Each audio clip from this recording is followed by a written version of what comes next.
Mobile मागे गेला ज्ञानेश्वर चव्हाण त्यांच्याशी आता मोबाईल या विषयावरती बोलू। एक तर ह्याच्यामध्ये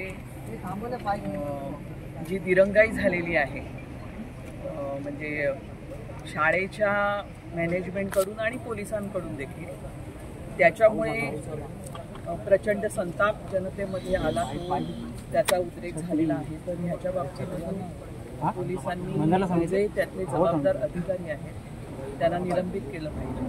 त्यांनी असं म्हटलं की त्यांनी त्या शितोळे मॅडम त्यांना निलंबित केलेलं आहे। आम्ही त्यांना असंही म्हटलेलं आहे की ही जी मॅनेजमेंट आहे त्यांनी CCTV कॅमेऱ्याच्या फुटेज डिलीट मारलेला आहे, आणि दुसरं जेव्हा पालक गेलेले आहेत शाळेकडे तेव्हा त्याची दखल घ्यायला नकार दिला। तर मॅनेजमेंटची ही खूप असंवेदनशीलता आहे, बेजबाबदारपणा आहे, निष्काळजीपणा आहे। तर मॅनेजमेंटला देखील ह्या संपूर्ण केसमध्ये तुम्ही आरोपी म्हणून पार्टी बनवलं पाहिजे आणि हे फास्ट ट्रॅकमध्ये झालं पाहिजे। त्यांचं म्हणणं की फास्ट ट्रॅकच्या बाबतीतला निर्णय 2-3 दिवसामध्ये येईल। आणि एक महत्त्वाची मागणी आम्ही चर्चा त्यांच्याबरोबर केली। एक तर त्यांचं जे काही FIR आहे त्या FIR मध्ये योग्य प्रकारे सगळं नोंदलं गेलेलं नाही असं देखील आम्ही त्या ठिकाणी नोंदवलेलं आहे।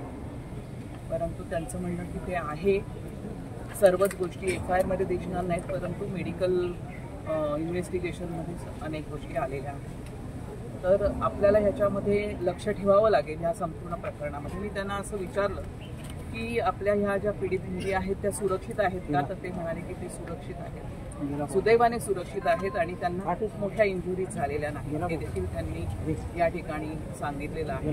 आणि त्यांच्यासाठी एक जे सायकोलॉजिकल काउन्सिलिंग लागतं त्याची देखील त्यांनी व्यवस्था केलेली आहे। आता सर्वात महत्त्वाचा विषय, त्या मुलींची केस लढवणार कोण आहे सरकारतर्फे। तर त्यांनी या ठिकाणी उज्ज्वल निकमचं नाव घेतलं, त्यावरती आम्ही त्यांना असं म्हटलं की उज्ज्वल निकमवरती आमचा विश्वास नाही, खैरलांचीमध्ये त्यांनी न्याय देऊ शकलेले नाहीत आणि त्यामुळे जर उज्ज्वल निकम राहणार असतील तर आम्ही विरोध करू आणि त्याच्यामध्ये आम्हाला दुसरा प्रॉसिक्युटर मिळाला पाहिजे, ही आमची मागणी आहे।